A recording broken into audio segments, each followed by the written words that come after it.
Good evening, everyone, and we are back. Thursday means one thing, Campfire Series.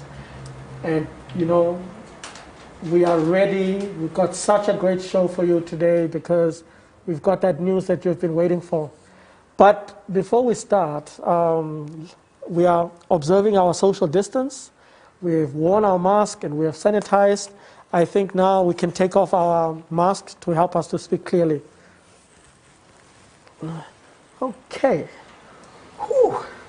And to see all the beautiful smiles of my two guests. Today is a very cool day, very, very wonderful day because we've got two special guests here. I'm joined by Ms. Melissa Cruces. She's an entrepreneur and a recipient of the first round of the startup grant. We've got Dr. Micheal Humavindu. He's our Deputy Executive Director at the Ministry of Industrialization and Trade, who is a very important partner to Startup Namibia Basecamp. Welcome. Thank you very much. Yeah, so here we are. We've just launched the exciting Startup Survival Grant. And just to all the startups that have so far got in touch with us, it was been overwhelming. Everyone is calling, asking questions. They are applying, and we really want to thank everyone that has applied so far. Later on during the show, I'm going to talk a bit about the grant to give you more information.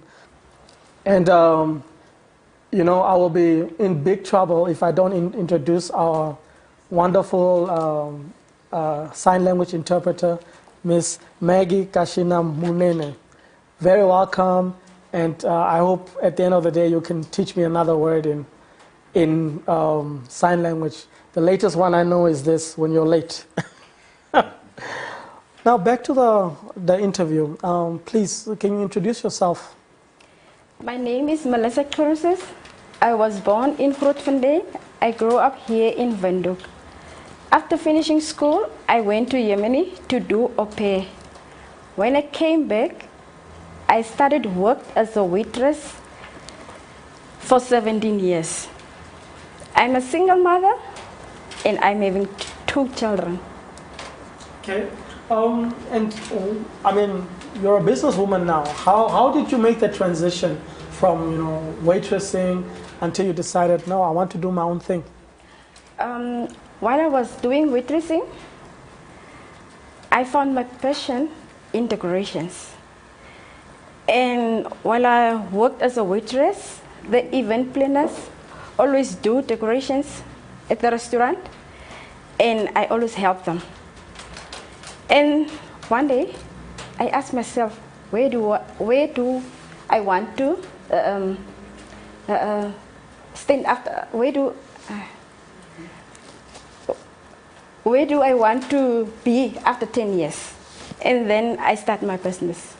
Okay, do you remember which year that was? 2011. Okay, and when did you formally register? 2017. Okay, yeah, I mean, to Mr. Humavindu, what is the trend in terms of people starting businesses and then going the formal route from your experience at the ministry?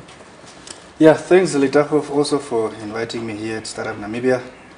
Essentially, the process of establishing a company or a business depends on the resources that you have to start an entity, and also the opportunity that you exploit in order to ensure that you have a market. So it is not unusual for someone to have an idea in 2011, and then as they permeate and develop the idea further, they then eventually take the formal route.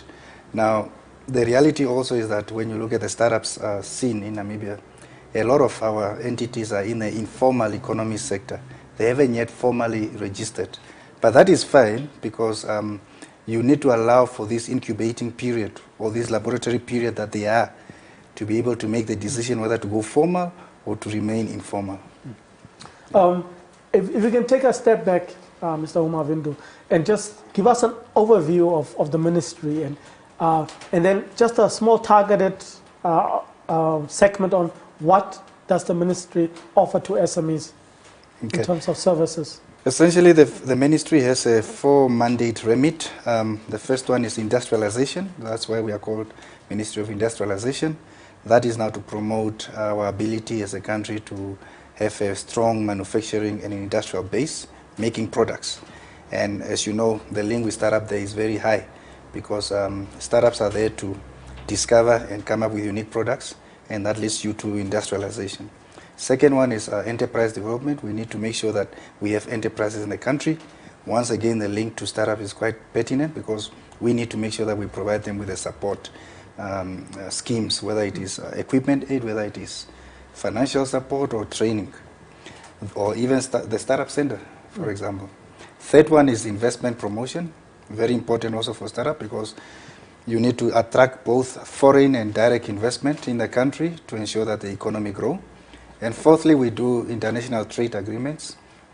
That means that we have to go out and negotiate to allow our products that, for example, a startup can be able then to trade it across the borders. So essentially, that is what we do in terms of our mandate remit.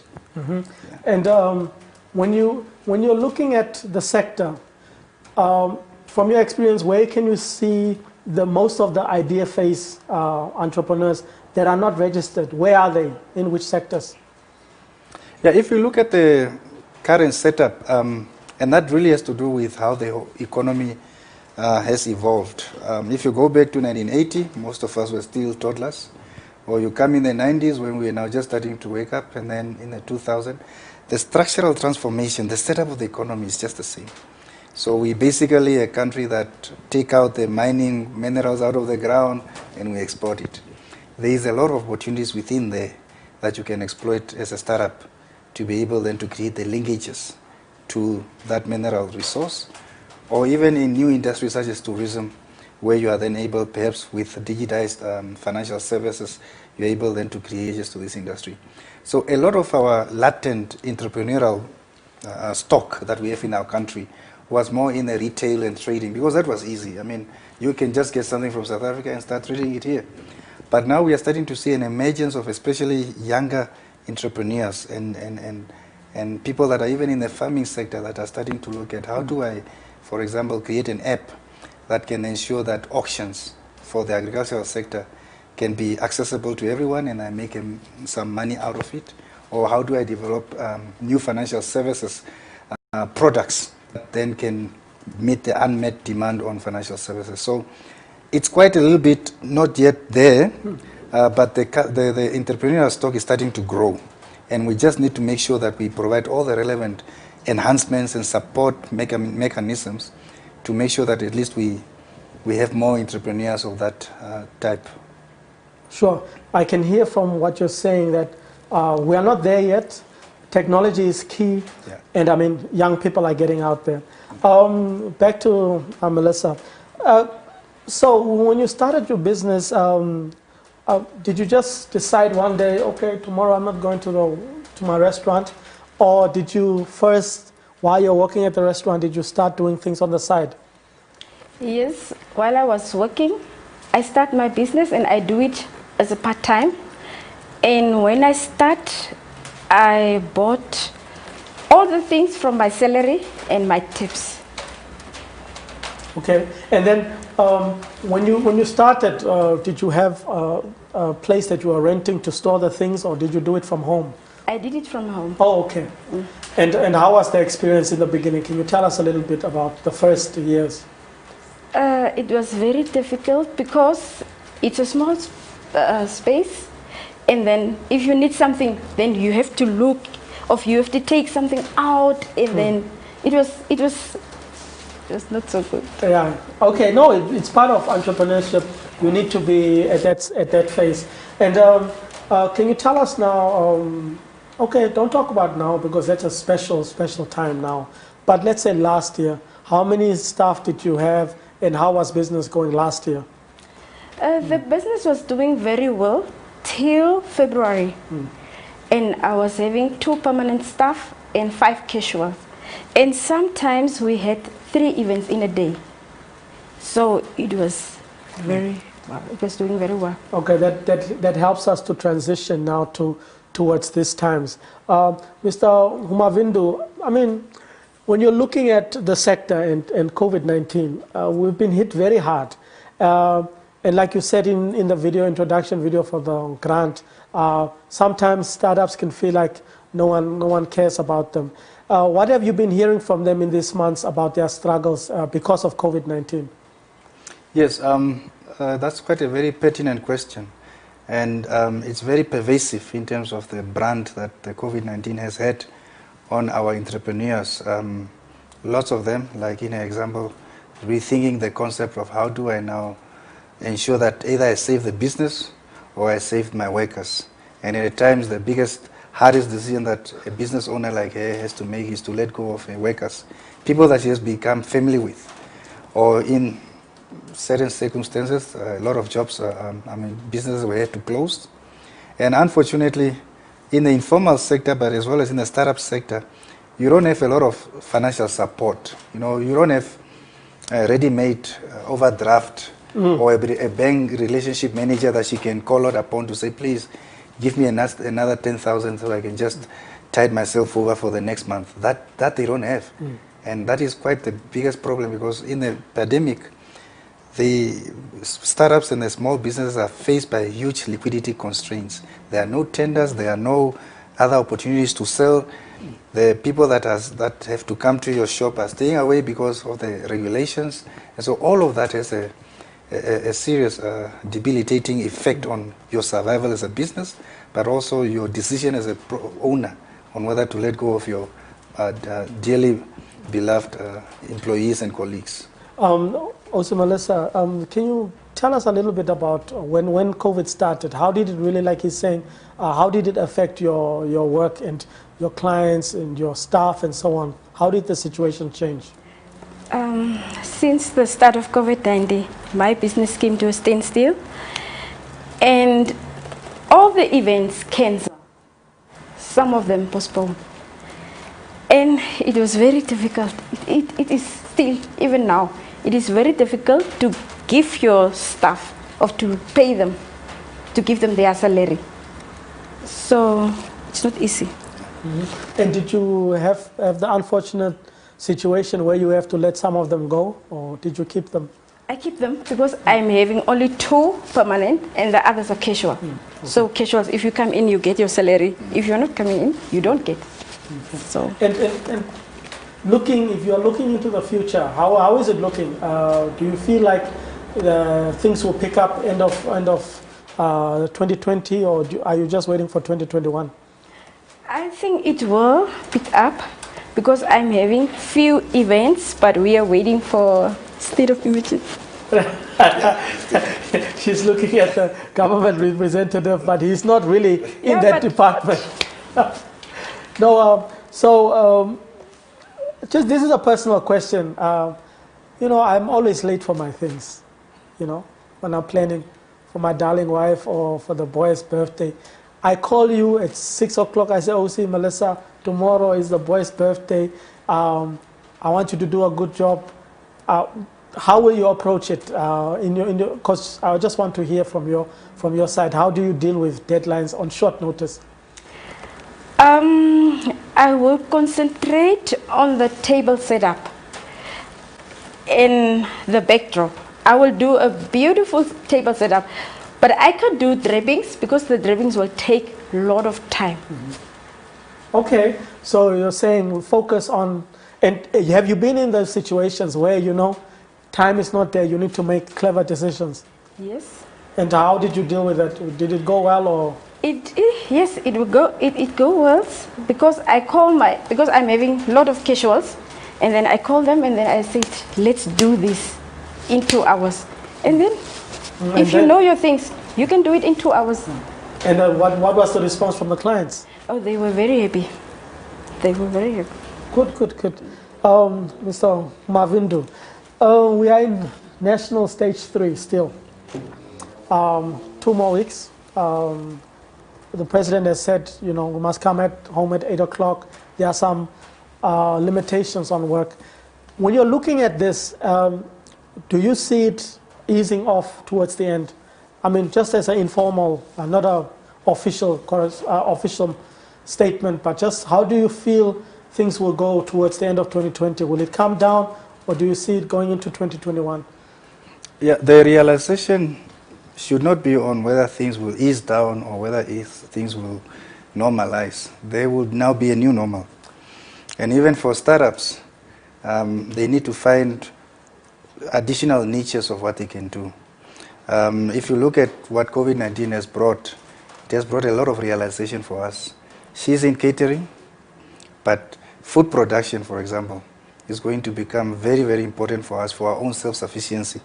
So startups that are in food catering might have the requisite capabilities to actually go into some form of food production, whether it is a support around that or the actual production itself. There are those that are in tailoring that then realize that we need to start manufacturing PPEs because that's the reality of the future.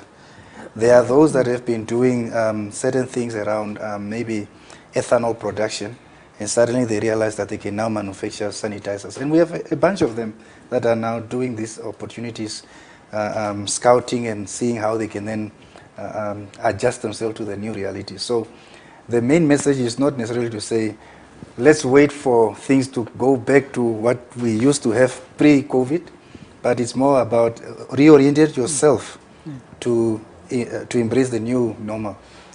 I mean, when you said that, then I thought of your story, how you started buying fish and selling them. Maybe you can also share that story with us. When I got first grant, I bought fish and donkey meat, and then I'm selling it. Yeah. Yeah, so she was not doing catering, she was doing, events, and then she said, let me pivot and, just to try and rescue the situation. Mr. Humavindu, from your perspective and from government's perspective, actually, what role does the grant play in this current situation? Yeah, the grant has two objective roles. Obviously, is to bring in liquidity to make sure that they are able to tie over again over this period and hopefully beyond September state of emergency. And then also you have readied yourself to ensure that you can carry over. Then she mentioned donkey meat. But do you know the value, the intrinsic value of donkey meat and skin and the work that people are doing out there? And milk. And milk. So already you have actually started embracing the new normal. And you just need that tip over to start not only selling the meat or the biltong from it, which is also a very nice delicacy, but you start thinking of that skin. What happens to the skin of the donkey meat that I bought? Because that has a very high value for the Chinese market. The milk has huge medicinal value post-COVID-19. So these are the things now that we have to start thinking and embracing, because the rest of the world is embracing those products. When you're excited and you're talking and the discussions are going on, sometimes you forget to stop. I think we need to take a short break, after which we'll come back and look at the nitty-gritties of the grant. We'll be right back.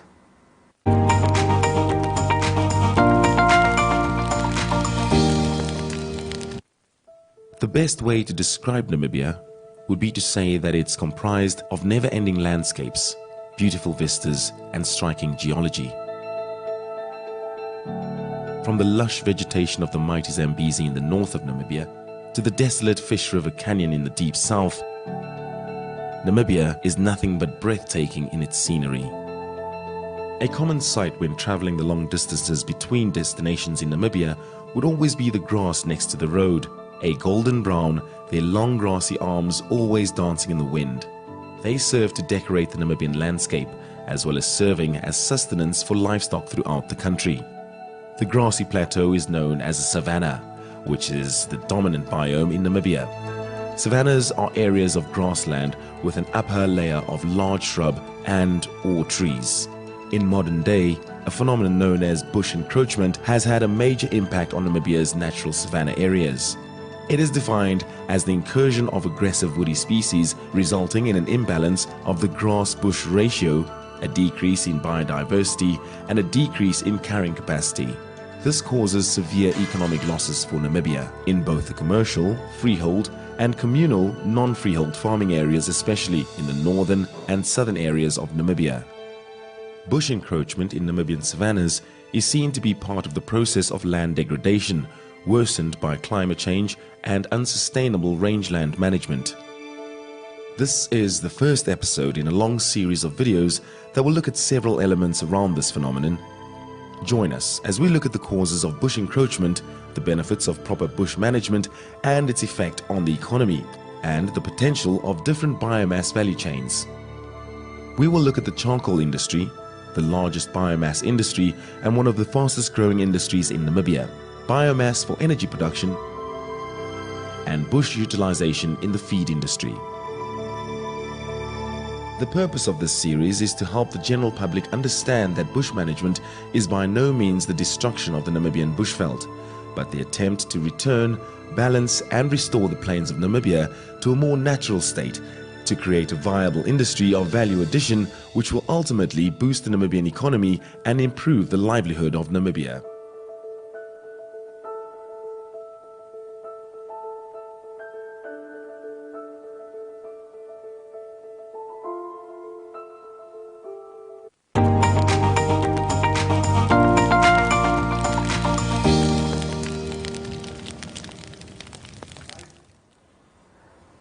Welcome back to Campfire episode 14. Wow, it's been really exciting with my two guests, Ms. Melissa Kuruses and Mr. Micheal Humavindu. The first part we really went into, the overview of where we are as startups in Namibia, but now we're going to take the second part and focus on the grant. The grant has been launched this week. What is it about? Who can apply? And then we're going to get Melissa's experience as well. So the Startup Survival Grant is a grant of 15,000 NAM dollars. It's going to go to 500 startups all around Namibia. The application started this week on Wednesday. So it's from the 2nd of September until the 16th of September when it will close. And then from that time, we'll be doing judging until the end of the month. Payments will be done from between the 1st and the 5th of October. That's when payments will start. So you can see that it's a very fast process. We want people to get the money as soon as possible. It's on a competitive basis, so you have to convince the judges that, look, I need this money, I will do this with the money.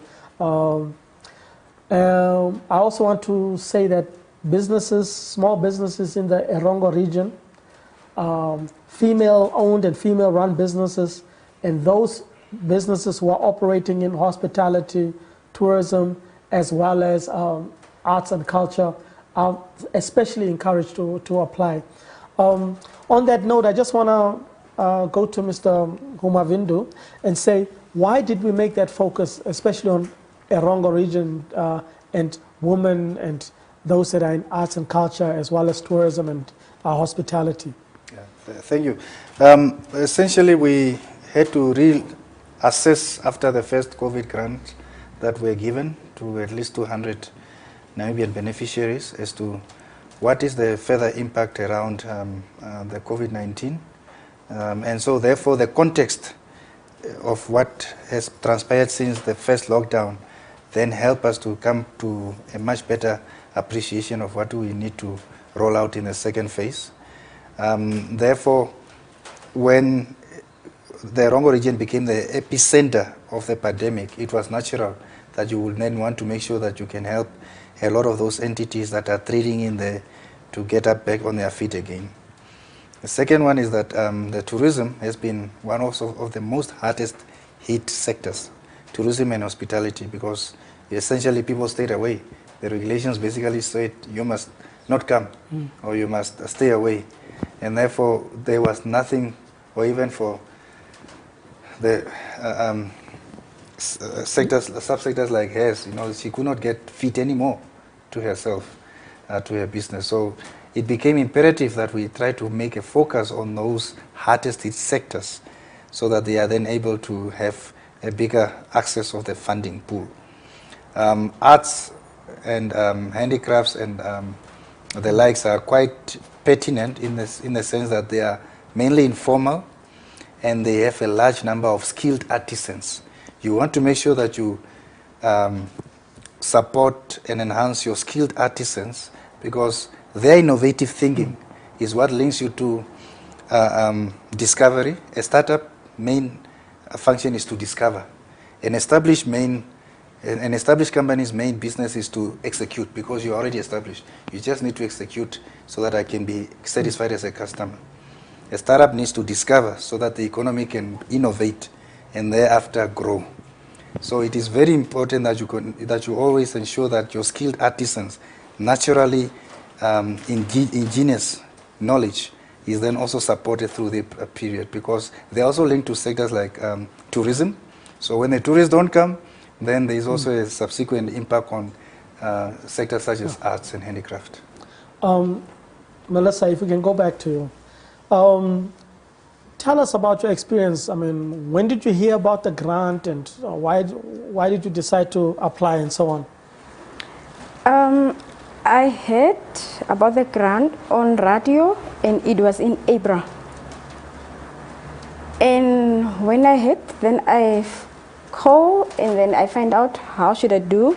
And then you told me I can do it online. And then I do it online. So you did it by yourself? I did. I tried to do it by myself, but my daughter assisted me also. Okay, and how was the process of applying online just with your daughter at home? It was very easy. It was easy. We didn't get problems. Okay. Now, when you were applying, I mean, how did you, in terms of the documents and so on, did you feel like you had all the documents, or did you feel like it was difficult to get all the documents that were requested? Luckily, I was having all the documents. Okay. That's why it was very easy to apply. So that takes me to my viewers again at Campfire. Now I can give you the documents that are required for applying for the Startup Survival Grant. You need your founding statement. Obviously, we only work with startups that are younger than 5 years. That is one of our main targets because we want to help young businesses. So your founding statement must clearly indicate that you are younger than 5 years. We need your banking statements from June until August so that we can show that you really during this time you were affected financially by the crisis. We would like to have your MSME certificate. It's an advantage for you if you have it and it's updated. But if you do not have it, you can still apply. That is the certificate, sometimes we call the SME certificate. It's the same. And then we need a business continuity plan, which details now how will you use the funds, what will you focus on, will you buy equipment, will you pay for electricity, how will you use the funds. Please, colleagues, don't write 4 or 5 pages. Explain it clearly in 1 page because you know your business and we trust you to tell us what are your needs. So that is in terms of the documents that you need. Mr. Humavindu, I mean, why are we not having the tax certificate in and other documents that you might need, like the fitness for City of Windhoek? Why did we elect to keep them out of this process? Yeah, well, it's not necessarily that we elect to keep them out of the process, but what we focused on is more on the formal registration at BIPA, the Business Intellectual Property Agency of the Ministry of Trade and Industrialization. And obviously, also the other thing is that during a very, very rapid process of trying to support businesses, your turnaround times are also affected by the number of and extensive criteria that you might front load for them to apply. So BIPA, for example, registration for us was adequate or deemed adequate, so that we do not necessarily end up increasing the cost of applying. And I think that will also, and the other thing that is quite important around those criteria is the you have to be authentic, because if you tell us your business business model now, in terms of why you need the money, it actually already indicates how authentic you are. If you go to a normal business plan advisor who's just going to give you off-the-shelves solutions so that you can just put it through the application, normally we can already pick up from our assessment. But they are in our previous experience, we found very, very good business models application by the applicants themselves to say, look, I've been doing my business in this linear form, but because of COVID I had to do this in order to save jobs, but also in order to save the business, and I really need X amount just to tie myself over. So I really would want to request the applicants to apply their mind and not necessarily just bring cookie cut type of solutions. Speaking of that tailored, off-the-shelf kind of solutions, we've had situations in the first round where someone called and said, there's this guy that did the applications for 7 of us and we paid him $800 each. How do you respond to something like that? Look, we are not in a business to regulate whether you can go to a business advisor, because obviously many of us have limitations in whatever form. But they always say the best business plan is drafted by the project owner or the person who conceptualized the project. So the business development advisor should just be a quality assurance person to your business idea. You must develop it. You must make the application just like through the support of her daughter. She was authentic in terms of, this is what I do, this is what I'm trying to do. So the other person can just come in and do quality assurance when you need that. Now, if you're looking at the regions and looking at how we did in the first round, Mr. Humavindu, where do you think we can still improve in terms of the coverage of the grant? Yeah, I think the major issue that we had in terms of the regional outreach was obviously we were quite a bit worried around the the 2 Kavango regions. We wish we could have received more applications from those 2 regions. I can also mention some Kunene. Kunene is also one region that was not really bringing a lot of applications. So one would want to reach out to the business entities that are out there in those 3 regions to also consider applying.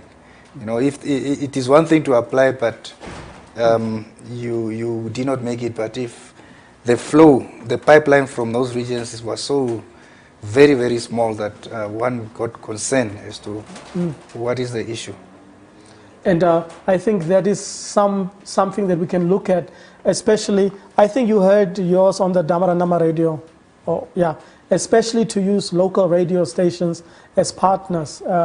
I know that this week when we launched it on Wednesday, we got in touch with the COSTEC in Rundu, the LED officers. So we know this time that they are spearheading the sharing of that information because they know the startups.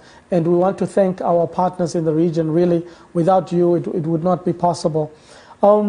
If we can look at the amount, I mean, Melissa, 15,000, depending on who you are, is a lot of money.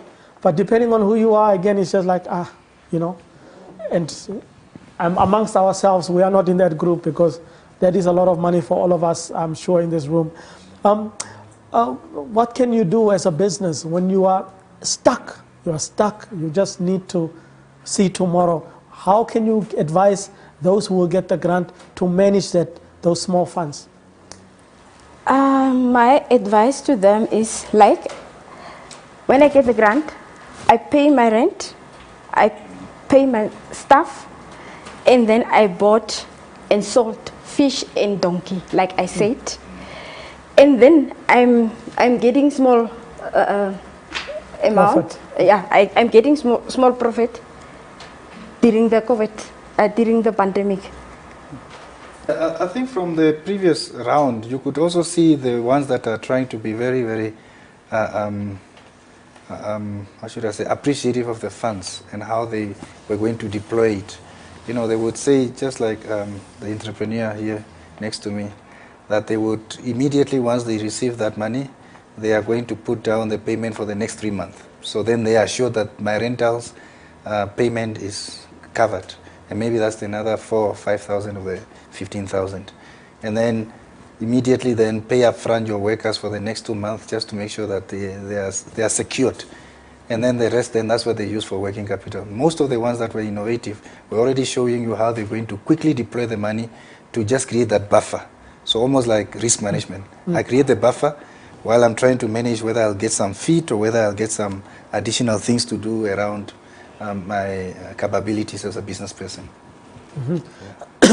And just to touch on the decision to move from 200 grants to 500 grants, would you like to touch on that? Well, essentially we just got a bigger, thanks to our partner, the German government, we just got a bigger allocation because of the success of the first COVID grant 19. We were fortunate as a country that Germany saw this and appreciated it, and then decided to then reroute some of the funding that they have for development cooperation to ensure that we roll out a much bigger opportunity. So during this COVID-19, the fact that we are going to end up with 700 entities that will get some liquidity support during this period is quite a huge outcome for this country and for the small business sector. And therefore, we can only appreciate our German government partner for having had the foresight to not only finance the first round when we went for them for support, but then to say, but hang on, this has been quite a successful intervention. You did it within time, and therefore let us see how we can then expand it to create at least 500, more than double the original beneficiaries. And when you're saying time, I spoke about it earlier, but I would love you to touch on, first you and then Melissa, on the time between applying and getting your grant. How do you think that process has gone in the first grant?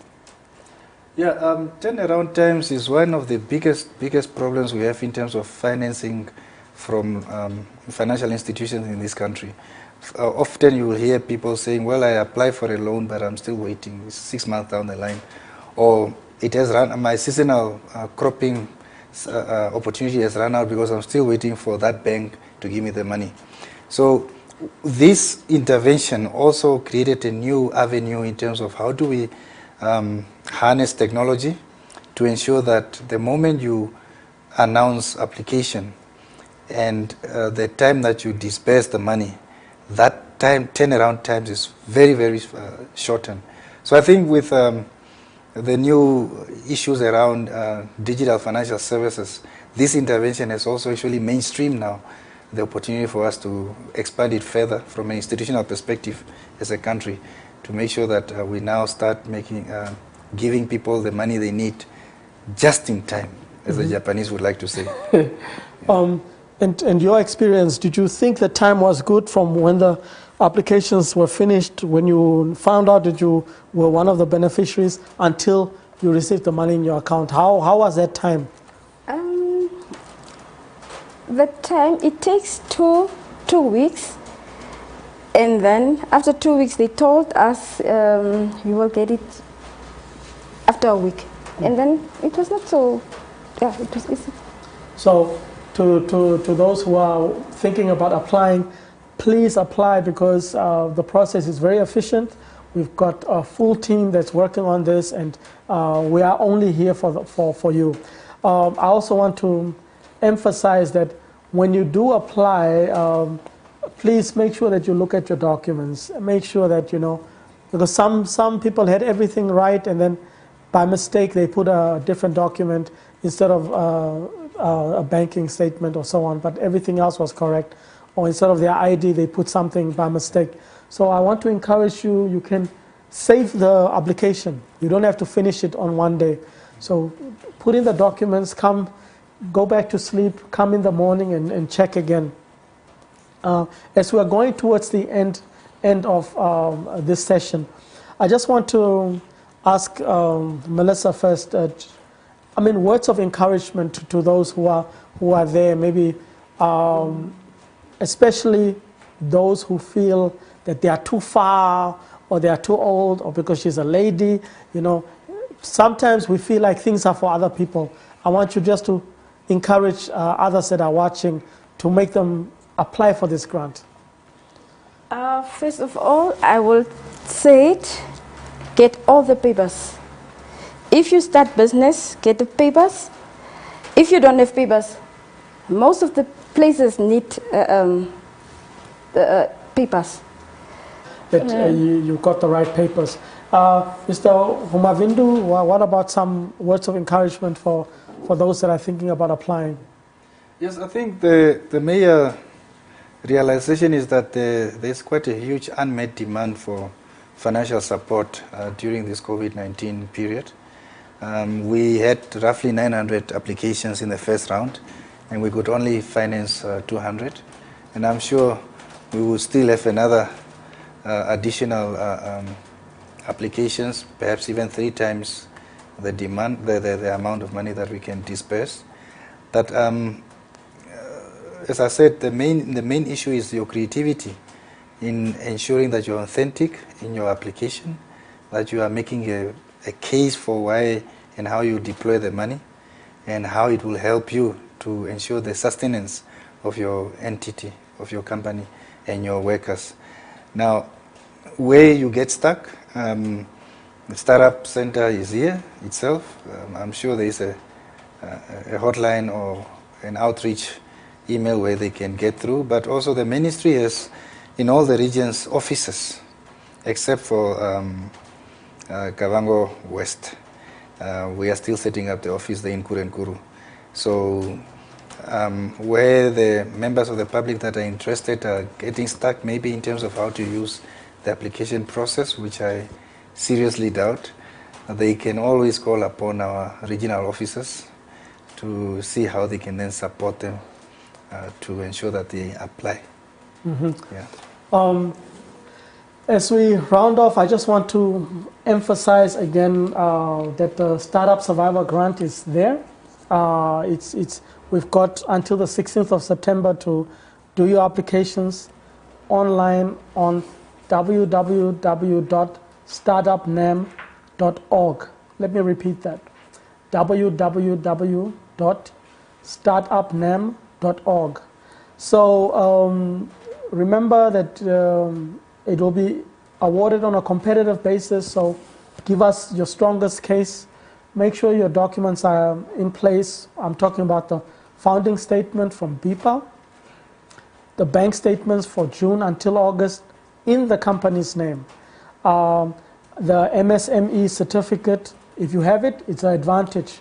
In fact, if you have your tax certificate, if you have your social security certificate, I mean, just show that you are really a legitimate business and you are complying. And then your one-page business continuity plan. Let us not be intimidated by writing. It is your business. Write in your own words how you will want to use the money. We just want to find out what are your priorities. And we are looking at, once it closes, 2 weeks for the judges. Allow me also just to announce that we will have a call for judges. We want it to be a transparent process, so we'll have a call in the newspaper and judges will apply, and then they'll be chosen, and then they will do the judging in the last week. And then once that is done, as we've mentioned, we pride ourselves on an efficient process, and you can be assured that between the 1st and the 5th, the payments will start, and then startups can get out of this situation that you are in. So the ball is in your court, startups. Please apply. Call us on Startup Namibia. I'm just reminded about the bank account that you have to include, and please remember to include your bank account. Like I was saying, we have an email address, covid19@startupnam.org. That is the email address where you can get us. So send your questions. Call us at the office. We are on Facebook, we are on Twitter, we are on Instagram. Just ask your questions and we will respond to you. Please, any final words as we close off? Sorry. Market yourself. Yeah, where can we get you to get our nice donkey meat? You can get me in Vaneida. I stay in Vaneida. I can give you my cell phone number, please. and then you can call me, and then you can order. Even fish, you can order. So can I give you? Yeah, please, if you can give your number now. 081 240 9329. Okay, and then not only for the fish and the donkey meat, don't forget your normal business. We can also still call you for making our children's birthday parties very beautiful. Yes, I will. Okay, Mr. Humavindu, any small final words? Well, this is an event for startups and the opportunity to apply, so the only words that I can say is that you are encouraged to apply. Thanks to our partners, the German government, thanks to our other partners in the whole startup sphere that are supporting this event. And we wish that we get very good applications from the startups out there. So please apply, and we will make sure that we provide the necessary support. Okay, thank you. So that is it, colleagues. I would love to extend my thanks to Ms. Maggie Kashina Munene, and I will say to her, it means see you next time. That's the only thing I know how to say in sign language. Very, very big thank you to our main stakeholder, the Ministry of Industrialization and Trade, and of course the heroes of the nation, the startups, the small businesses, which is really bringing the innovation and passion and bringing new ideas to business. To our digital team, the KESA Media team, thank you for being here and always giving us a great job. And that is that for today. We are finishing early, as you know, because of COVID-19. We have to be all back at home before 8 o'clock, so we are finishing a bit early. Thank you and good night.